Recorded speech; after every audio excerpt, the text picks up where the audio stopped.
Some trucks were never meant to be pretty or flashy. They were born to work, to take abuse, and to keep running long after the odometer rolled over, twice. While modern pickups are weighed down with screens, sensors, and features that break faster than a phone update, these old beasts were different. They were simple, overbuilt, and unstoppable. Which ones truly refused to die? Let's count down the legends that earned their immortality. Willys Pickup, 1947 to 1965. The Willys Pickup came straight out of World War II's toolbox. After building the Jeep that won the war, Willys Overland figured farmers in small-town America needed that same no-nonsense toughness in a truck. So in 1947, they dropped the Willys Pickup into the world. A boxy, no-frills workhorse with military DNA still running through its veins. Under the hood, most Willys trucks carried the Go Devil, or later Hurricane, 4-cylinder engines. By modern standards, they were weak, but they were nearly unkillable. These engines would run on bad gas, through brutal weather, and still get you home. For rural owners, reliability was everything. If your truck didn't start, your farm didn't run. The Willys was built with that survival mindset. The ladder frame was heavy steel. The body was flat panels that could be hammered out in a barn. Four-wheel drive came standard on many models, something unheard of at the time, and that made it a monster in mud, snow, or rocky trails.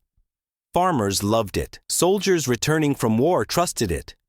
Families used it because it just didn't quit. Today, you'll still find Willys pickups working on back roads and ranches. They don't look sleek, and they sure don't ride smooth, but they embody the idea of forever trucks. They weren't made to impress, they were made to endure. And that's why the Willys pickup is still a legend of resilience. Ford F-100, 1953 to 1960 FE models. The Ford F-100, affectionately called the FE, wasn't just a truck, it was a cultural icon. Farmers loved it for hauling hay, while young drivers loved how sharp it looked outside diners on Saturday nights. Ford built it tough, with a ladder frame and thick-gauge steel. Under the hood, engines like the 223 straight-six and 292 Y-block V8 were simple, reliable, and nearly impossible to kill. The F-100 was also more comfortable than earlier Fords, with a wider cab and better seating. That made it practical for both families and workers. Despite the extra polish, it still handled abuse like a champ. Decades later, many FEs are still alive, either restored or still earning their keep. Parts are easy to find, and their design makes repairs simple. The nickname stuck because these trucks weren't just machines, they were companions. The FE proved you could have durability and style in one package. Chevrolet Advanced Design Pickups, 1947 to 1955. Chevrolet's Advanced Design Series was the workhorse that defined post-war America. When production shifted back from tanks to trucks, Chevy introduced these pickups with one mission: help rebuild the nation. And they did exactly that. The trucks were built on sturdy ladder frames with straight axles and thick steel bodies. Their engines, particularly the 216 and later 235 straight-sixes, were slow but famously reliable. Mechanics joked that if you just kept oil in them, they'd run forever. These weren't glamorous vehicles. They were farm tools, construction companions, and small business lifelines. What made them truly special was accessibility. Parts were everywhere, repairs were easy, and the trucks were forgiving. Need to haul gravel, lumber, or livestock? No problem. Break something? A local shop could fix it with off-the-shelf parts. These trucks weren't about pampering, they were about making sure the job got done. The advanced design models were also the first trucks many families ever bought purely for utility, not just farm life. Chevy sold them by the millions, and many became cherished family hand-me-downs. You'll still find them today, sometimes restored to gleaming showpieces, sometimes rusted but still running on farms. Their boxy, honest design has become iconic. But what really cements their reputation is the fact that nearly 80 years later, they're still starting up and going to work. These Chevrolets didn't just build America's roads and cities, they built the definition of a forever truck. Studebaker Champ, 1960 to 1964. Studebaker wasn't a giant like Ford or Chevy, but with the Champ, they proved they could build a truck that lasted. Borrowing frames and heavy-duty parts from their larger trucks, the Champ came equipped with rugged straight sixes and V8s that could handle serious abuse. Drivers appreciated that it was tougher than most competitors, but also more comfortable. It borrowed car features, making it a smoother ride without sacrificing workhorse reliability. Farmers and contractors discovered it could handle towing, hauling, and rough terrain with ease. Studebaker didn't survive the 1960s, but the Champ did. Today, the survivors are rare but respected. Collectors prize them for their unique look and underrated toughness. The Champ was proof that even smaller automakers could build trucks strong enough to rival the big names. It may not have sold in huge numbers, but those that remain are a testament to Studebaker's grit. Dodge D/W Series, 1961 to 1980s. Before Dodge rolled out the Ram, the D and W Series carried the brand's toughness reputation. These were hard-nosed workhorses, with the D for two-wheel drive and the W for four-wheel drive. What set them apart was Chrysler's legendary Slant 6 engine, an unkillable motor that could pass 300,000 miles on little more than regular oil changes. For those wanting more muscle, Dodge offered V8s, but the Slant 6 became a legend in its own right. The trucks rode on heavy frames, with steel bodies built to shrug off. Decades of abuse. Farmers swore by them. Contractors punished them. And off-roaders discovered the W Series could claw through mud and rocks with ease. The styling wasn't flashy, and the ride wasn't smooth, but that wasn't the point. These were honest, tough trucks that just kept going. Even now, you'll still spot D/W Series trucks on back roads. Beat up, but unbroken. They were built to do a job, and decades later, they're still doing it. Chevrolet K10, 1973 to 1987. The Chevrolet K10 was the poster child of the square body era. Built from 1973 to 1987, this half-ton 4x4 wasn't just popular, it was practically immortal.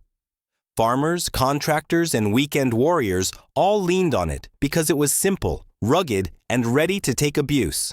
At its core was the small block 350 V8, an engine that might be the most famous workhorse ever made. It wasn't exotic, but it was bulletproof. Pair it with transmissions like the TH350, TH400, or the legendary SM465 manual, and you had a drivetrain that seemed allergic to failure. Add stout Dana or corporate axles and a boxed frame, and the K10 was overbuilt in all the right places. Owners loved how easy these trucks were to fix. The engine bay was wide open, parts were everywhere, and nearly every mechanic knew them inside out. If something broke, a neighbor probably had the spare part. And because the K10 shared so many components across GM's lineup, keeping one alive was never a problem. The square body styling, straight lines, removable panels, and that commanding stance added to its legendary status. Even rust, the biggest enemy of old trucks, couldn't sink its reputation because panels could be swapped without much fuss. Decades later, K10s are still common sights, either restored to show quality or still running on farms. They weren't just trucks, they were symbols of what durability should look like. For many, the K10 remains the gold standard of forever trucks. Ford F-250 Highboy, 1967 to 1977. If there's a truck that could define indestructible, it's the Ford F-250 Highboy. Technically, just the four-wheel drive F-250 of the late 60s and 70s. Its raised stance earned it the nickname that stuck forever. And its reputation wasn't built on looks, it was built on raw strength. The Highboy sat on a ladder frame that was heavier and taller than almost anything else in its class. Beneath it, Dana 44 and Dana 60 axles gave it unmatched toughness. Under the hood, Engines like the 360, 390, and 460 V8s cranked out torque that could haul mountains, and Ford paired them with transmissions like the NP 435 manual and the C6 automatic. Gearboxes so rugged they were used in commercial trucks. This wasn't a truck for comfort. Its body panels were thick steel, bumpers were overbuilt, and even the tailgate felt like a vault door. Farmers, loggers, and ranchers loved them because they simply would not die. What set the highboy apart wasn't just its survival, it was that it thrived under constant abuse. Even today, many are still working on farms or fetching sky-high prices from collectors. It's the last of the built-too-strong Fords, and its legend only grows with time. Toyota Hilux, 1968 to 1995. The Toyota Hilux didn't just gain a reputation for toughness, it became a global myth. Built from 1968 through the mid-1990s, this small pickup conquered the toughest places on Earth. From deserts to jungles, if you needed a truck that wouldn't quit, the Hilux was the one. Its secret wasn't power, but simplicity. Engines like the 20R and 22R four-cylinders were understressed, chain-driven, and engineered to run forever. Many racked up 300,000 miles, with some pushing 500,000. Oversized cooling systems and heavy-duty gearboxes meant they could handle extreme heat, rough terrain, and constant overloading. The fully boxed ladder frame was stronger than many full-size trucks. Add a tough manual transmission, and you had a drivetrain that could be fixed anywhere with basic tools. That's why you'd see Hilux trucks hauling in rural Africa, carrying aid supplies, or plowing through Australian outback trails. Top Gear famously tried to kill one by drowning it, burning it, and dropping it from a building. It still ran. That TV stunt only confirmed what the world already knew. The Hilux was indestructible. It wasn't fancy and it wasn't fast, but the Hilux had one mission: keep going no matter what. And it did that better than any other truck in its era. Chevrolet C10, 1967 to 1972.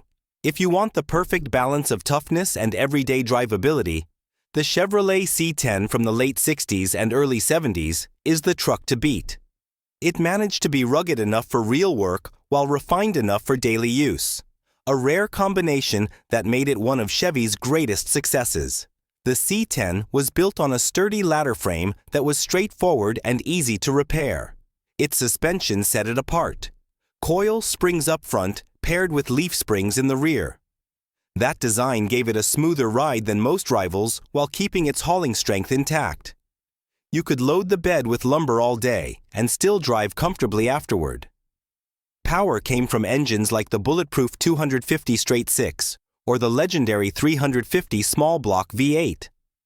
Both were deliberately understressed, designed to keep running for decades without drama. Even the transmissions, whether simple 3-speed manuals or the durable TH350 automatic, were tougher than the truck's workload demanded. What made the C10 truly unforgettable was its size and usability. It wasn't oversized, but it wasn't too small either.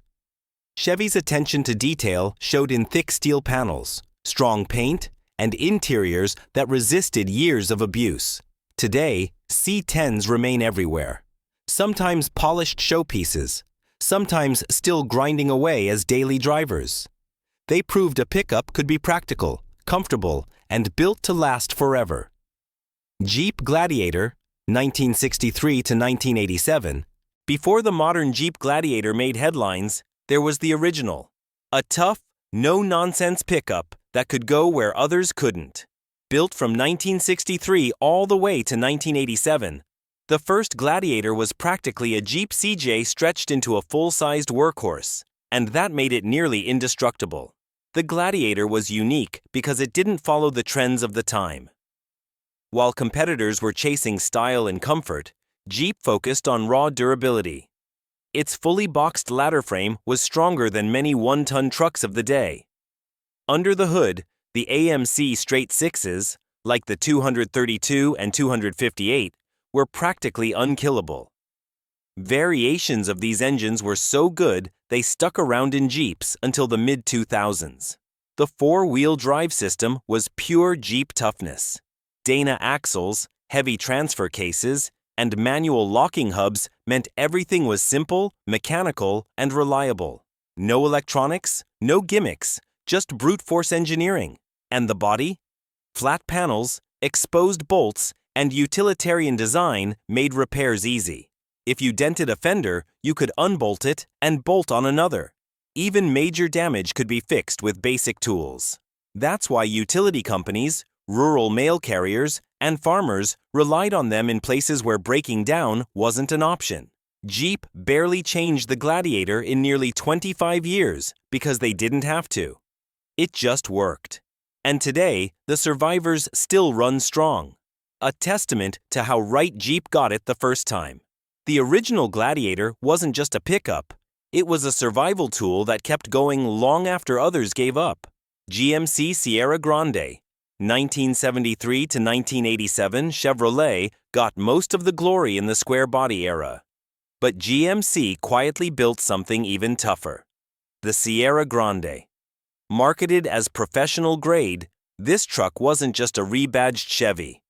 GMC engineers gave it heavier-duty everything: frames, suspensions, radiators, and wiring. The result was a truck that could take more abuse than just about anything else in its class. Under the hood, the Sierra Grande offered tried-and-true V8s, from the legendary 350 to the monster 454. But here's the kicker. In GMC trim, those engines were often tuned for torque and reliability rather than outright horsepower. Add oversized cooling systems and beefier alternators, and you had a drivetrain that was built to outlast your patience. Transmissions told the same story. While Chevrolet models might carry a TH350, GMC often gave its trucks the tougher TH400 as standard. And if you opted for a manual, you got the SM465, a 4-speed so indestructible it was also used in medium-duty commercial rigs. In a half-ton pickup, it was practically impossible to break. The body was square, simple, and easy to repair. Rust prevention was also better than most, thanks to thicker undercoating and smarter drain hole placement. That small detail meant a lot in the salt-rusted north. Today, you'll still find Sierra Grandes hauling livestock trailers, pulling farm equipment, and running daily errands. They may not be polished show trucks, but they're survivors. GMC built them for professionals who demanded more, and it shows. The Sierra Grande is proof that sometimes the quiet twin is the one that outlasts them all. Dodge Power Wagon. 1946 to 1968. The Dodge Power Wagon wasn't just a truck. It was a soldier reissued for civilian duty. Born from the WC series trucks that served in World War II, it rolled into dealerships in 1946 almost unchanged from its military roots. Dodge didn't bother softening it. They knew toughness was the selling point. The frame was massive, the axles oversized, and the transfer case a cast-iron brute with a factory PTO for powering farm equipment. As if that wasn't enough, Dodge bolted on a 7,300-pound winch as standard equipment. Imagine buying a modern pickup today with a winch strong enough to drag a house. Back then, it was just part of the package. Its 230 cubic inch flathead 6 barely cracked 100 horsepower. But that didn't matter. It was designed to run on low-grade fuel in extreme conditions for hours at a time. In civilian life, it shrugged off the hardest jobs farmers, loggers, and miners could throw at it. The real crown jewel was its four-wheel drive system. This wasn't some mild winter aid. It was military-grade 4x4 that could crawl through mud, snow, and rock where other trucks quit. Repairs were simple too, thanks to flat body panels and bolt-on construction. Dodge built it virtually unchanged for over 2 decades. Why alter perfection? Today, power wagons are collector treasures, yet many are still pulling duty in remote corners of the world. It wasn't pretty or comfortable, it was indestructible. The Power Wagon redefined what tough truck truly meant. Ford F-Series, 1948 to 1952, first generation. When Ford rolled out the first generation F-Series in 1948, they weren't building a lifestyle vehicle, they were building a tool, and they built it so well that many are still working more than 70 years later. These trucks weren't flashy. They were simple, almost primitive. And that's exactly why they've lasted so long. The most common power plant was the 239 cubic inch flathead V8. It barely cracked 100 horsepower, but what it lacked in power, it made up for in indestructibility. The design was so simple that there was almost nothing to break. Mechanics called them forever engines because they'd run as long as you gave them oil and fuel. The transmissions were just as rugged. Most came with 3-speed manuals that required double clutching, but those gearboxes were built from solid steel and rarely failed. The frames were heavy ladder designs, the bodies thick steel, and even the running boards were overbuilt. Everything about the truck was designed to survive abuse, and abused they were. These trucks hauled lumber, pulled plows, and carried loads far heavier than they were rated for. Yet, they just kept going. Many first-gen F-Series trucks are still running their original transmissions and engines today, an almost unthinkable feat in the age of electronic sensors and fragile components. Ford didn't know it at the time, but they had created the foundation of the best-selling vehicle line in America. The F-Series wasn't just a truck, it was the blueprint for durability. And the fact that so many are still around proves Ford nailed it from the very beginning. Chevrolet K5 Blazer. 1973 to 1991, the Chevy K5 Blazer wasn't just a truck, it was an off-road legend. Built on GM's square-body platform, this full-size SUV pickup hybrid became famous for one reason: it simply refused to quit. Whether you were crawling through mud, climbing rocky trails, or just pounding pavement for decades, the K5 didn't care. It was built to last. The magic was in the platform. GM used the same tough architecture as its pickups, which meant every part was overbuilt for heavy-duty use. That made the K5 a tank in SUV clothing. Under the hood, the 350 small block V8 reigned supreme, an engine so durable it's still being produced in aftermarket form today. Some K5s even hit 300,000 miles without a rebuild. Transmissions were equally stout. The TH350 and TH400 automatics were nearly indestructible when maintained, and the SM465 manual was a truck gearbox that could take abuse all day. Add in bulletproof transfer cases like the NP205, and you had a drivetrain that was as close to immortal as it gets. But the K5's other secret weapon was simplicity. Its straight, boxy design meant fenders and doors unbolted easily. Tops came off, and even rust repairs weren't a nightmare. You didn't need a dealership. You needed a wrench and a buddy with a junkyard hookup. GM left the formula largely unchanged for nearly 2 decades, which meant parts interchangeability was through the roof. That's why so many are still running today. Owners can keep them alive indefinitely. The K5 wasn't just a rugged SUV. It was a lifetime investment in reliability. International Harvester Scout, 1961 to 1980. The Scout was International Harvester's answer to the Jeep CJ. But instead of building light and nimble, they built a tank. From 1961 to 1980, the Scout became one of the most overbuilt vehicles ever sold to the public. It wasn't fast, it wasn't fancy, but it was practically indestructible. International Harvester wasn't an automaker in the traditional sense. They built tractors, farm machinery, and commercial trucks. So when they turned their attention to a consumer 4x4, they built it with the same mindset: make it last forever. The result? A truck with components so tough they seemed impossible to kill. The Scout's 345 cubic inch V8 is a perfect example. Originally designed for medium-duty trucks and farm equipment, it wasn't meant to die. Owners regularly racked up 300,000 miles, with some pushing 500,000. Transfer cases, axles, and even door hinges were all built with survival in mind. the Scout was also blessed with simplicity. No computers, no complex emission systems, no electronic wizardry.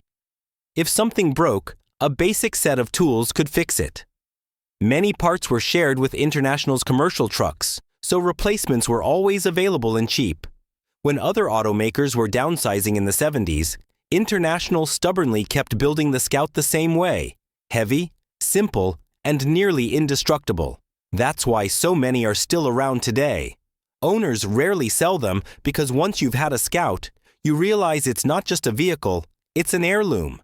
In a world where trucks are designed to be replaced, the Scout stands tall as a relic of an era when trucks were built to outlive generations. So there you have it.